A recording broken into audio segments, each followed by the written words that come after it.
Hi guys, it's Tamara. Thank you so much for coming back to my channel. Welcome back. Today we're going to be talking about the stages of grief around holiday time. We're also going to be bringing in the topic of trauma, and I want to walk you through some of these stages, but I want to expound upon them and I want to make them more comprehensive so that you'll understand what it is exactly that you go through. So usually around this time of year, I try to focus on family, I try to focus on trauma, I try to focus on grief and loss, because those are the issues that clients pour into my office about. And I think that there's not a lot of information that explains the grief and loss and trauma process that most people go through around this time. So I want to give you a comprehensive video about that. So thank you so much for coming back to my channel. For those who are subscribed and for those who are new, I encourage you to hit the subscribe button so you can stick around with us and become a part of our validating and comforting community. We've built this YouTube community over time. I actually started last year at only 50 subscribers, and over the course of almost a year's time, I'm now at over 2,000 subscribers. And one of the reasons why is not because of anything I'm doing per se, but I think it's the collective energy between myself and the viewers, my subscribers, that brings other people in, and they realize that, wait a minute, this is digital psychotherapy, and so I think I'm going to subscribe. So I welcome you to the channel, especially around this time of year. The benefits for you in today's video is that I'm going to talk about the stages of grief, but I also want to pull in some comprehensive information about the entire process. All right, so let's just go ahead and get started.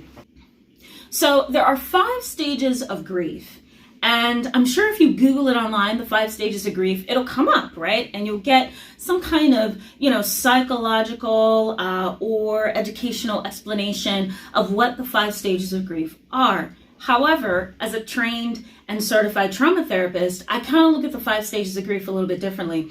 And I take the stages and I break them down for clients into even smaller stages, subcategories. And then I try to explain what's going on with them in those subcategories. So that's what I'm going to do with you. So let's start with the first stage of grief, and that is denial. Okay, denial is, that emotion or, that feeling that you get when you don't want to accept something. You just push it over, right? You push it down, you push it over, you push it behind you, and you say, you know what? I don't want to deal with the reality of this. I don't want to deal with the fact that I lost this person. I don't want to deal with the fact that I'm homeless during the holiday. I don't want to deal with the fact that I don't have income. I don't want to deal with the fact that I lost my husband, my mother, a close friend around this time of year.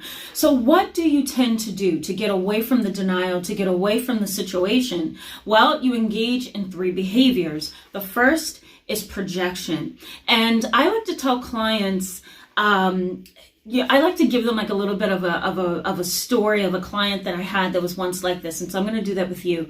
Years ago, maybe 5 years ago, I worked in a community mental health setting in an agency where I was providing counseling to adults with schizophrenia and bipolar disorder. And there was a woman, she was 56 years of age, newly divorced, children basically abandoned her. They want nothing to do with her because of her mental illness, which was severe schizophrenic symptoms. So she was very paranoid, very delusional about some things, and she had driven a wedge between their family. Well, she came to group therapy. I had been leading a group of about maybe 12 adults, and she came in late. She was like an hour late, and she came in and she sat down. And, we were talking about, this was actually around holiday time. It was New Year's. New Year's was coming up. And she sat down and she started talking about her family. I don't have a family. I don't have my husband anymore. I don't have my children anymore. And somebody in the group tried to offer their condolences. They also tried to offer their supportive hand.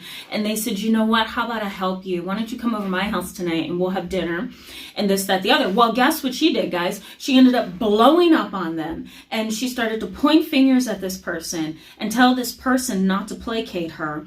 She told this person not to be snobbish and arrogant because everybody doesn't need your help, right? So she began to project all of her anger that she had towards her family for abandoning her on him. And so this individual was just trying to help, and she just completely exploded. So we ended up having to get security to calm her down and so forth, because she had jumped up and had a chair and was ready to throw it. And it was quite a mess, but she had projected all of her internal feelings onto him, and that simply was not fair. So we ended up discharging her to the hospital, because we recognized that she was not only a danger to herself, but she was a danger to other people as well. So that's one stage of denial. She couldn't accept that her family was doing this to her, so she ended up projecting within that group. The second thing is what's known as reaction formation, and that's a psychoanalytic theory. It comes from Sigmund Freud. That was one of his defense mechanisms that he talked about. And reaction formation is the idea that you exhibit an opposite of emotion from what you really feel, right? You really have an internal feeling of some sort, and you're afraid or unwilling to talk about it or display it in a healthy way. So you end up exhibiting a different emotion. So an example of this would be, really trying to be nice to a person that you're envious of. And your niceness doesn't come across as genuine or authentic. It comes across as placating and condescending, because your emotions are not really that of a kind person. You're really envious of the other person. So that's reaction formation. People who are in denial about loss, grief, or trauma, they end up doing that, right? They end up putting up a defense. They end up showing an emotion that is unlike their own. And they project this image to the world that's not true. They show an opposite emotion to what is actually true. Okay, and that can keep you stuck, because you're pushing down your real emotion and you're pushing back your real emotion, and you're not really dealing with it. All right. The next stage that I tend to see, especially among my clients who are in denial, is a term, again, it's another Sigmund Freud defense mechanism, and it's known as compensation. Because you cannot be exactly what you want to be, because your world is altered by the loss, you end up compensating, right? You show that you have a lot of money by spending a lot of money during Christmas, right? You buy cars, you decorate your house the brightest and the prettiest, right? You just overdo a thing. You have an even bigger dinner this year because last year was a funeral around this time. You compensate. All of these defense mechanisms, right? The three defense mechanisms that I mentioned, compensation, reaction formation, and projection, are all ways to get rid of denial. They're all ways to help yourself stay afloat while you deny the reality of your situation. Okay, so that's the first stage of grief. The second stage of grief is known as anger. And of course, we all get angry at times, but this kind of anger is almost like, borderline denial. You don't want to believe it, so you get angry, or you start to believe the situation is true, and you start realizing that, okay, this is my reality, but then you get angry about it. And so what I have seen is what's known as intermittent explosive anger. And that's when, you may explode at certain points during the holiday. You might be like a Scrooge, right? Last year when I had a family, I called it the Scrooge syndrome, because I had a family that had lost their beloved grandmother, and everybody was just mad. There was slamming doors, there was huffing and puffing, there was tons of anger, there was tons of resentment, there was tons of denial and bargaining, and it was just a lot. And so that family ended up throwing around that term, oh, I see you have the Scrooge syndrome this year. So, it really is like a syndrome. It's a pattern of angry behaviors that are hard to disrupt around, a time where you've lost somebody that you really love and you would like to be, present with you. So anger is the second stage. Now, depression is the third stage. And usually what I see around this time of year with depression is irritability, especially among adolescents. Teenagers tend to have an irritable depression. They may not be the sappy, crying, whiny individuals that maybe adults would be, or women would be, but adolescents and men tend to struggle with irritability the most when it comes to depression. So if you see a really irritable guy or a really irritable teenager, you might want to question, is this depression? I see the irritability, I see the tearfulness, I see the isolation, the withdrawal, the sadness, the hopelessness, the learned helplessness, all of that are signs of depression. And what's happening is you're unable to balance your emotions, especially around a time of year where family is highlighted and exaggerated. It's really hard to deal with reality that you don't have that. So, what happens to you? Well, you start thinking and you start knowing what's known as, you start doing, what's known as rumination. And that's when you think of something over and over and over. It's almost obsessive in nature. And it's almost a way to cope with your emotions. You ruminate, you obsess. And so that leads to depression, and then all the depression symptoms start overwhelming you. Okay, the next stage is bargaining, and bargaining is when you try to give something and hope that something comes back to you in return. I have little kids who have lost, a mom or a father, and they will pray at night and say, God, if I'm really good, would you bring my dad back? Or, God, if I'm really, really, really good in school tomorrow, could you bring my mom back? Bargaining happens with adults as well. Maybe if I give to this charity, this bad luck will stop. Maybe if I write this hefty check out to my granddaughter, my son will not die tomorrow, or his cancer will go away. So we bargain sometimes. And even when we don't think we're bargaining. So what happens in this bargaining stage? Well, we start to struggle with existential, philosophical, and religious discomfort. We have a hard time believing in God. We have a hard time dealing with faith and holding on to faith. We may start questioning the moral values of others. We also may start questioning the meaning of life. We might start questioning our own meaning. And if we can't find the right answers that click for us, then we may begin to think suicidal. And that can maybe turn into homicidal thoughts. And so it's just like it's a merry-go-round and a spiral downward. And that's what I've seen in my practice. Now, the last stage is known as the acceptance stage of grief and loss. And I like to tell my clients, you don't have to accept the situation in and of itself, but rather you need to accept the fact that something has changed in your life. And it has had a major impact on you. And because of that, you're struggling. So you don't have to necessarily, feel like you need to push yourself or force yourself into accepting what you've lost. But I think it's better to accept that something has changed in your life, that it's affecting you in a negative way.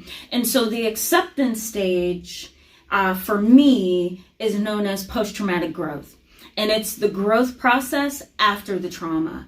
And that includes a series of behaviors. And we'll talk about that this coming Friday, post-traumatic growth and what that looks like, especially when you're struggling and you're grieving and you're dealing with loss. So the acceptance stage of grief for me is the post-traumatic growth stage.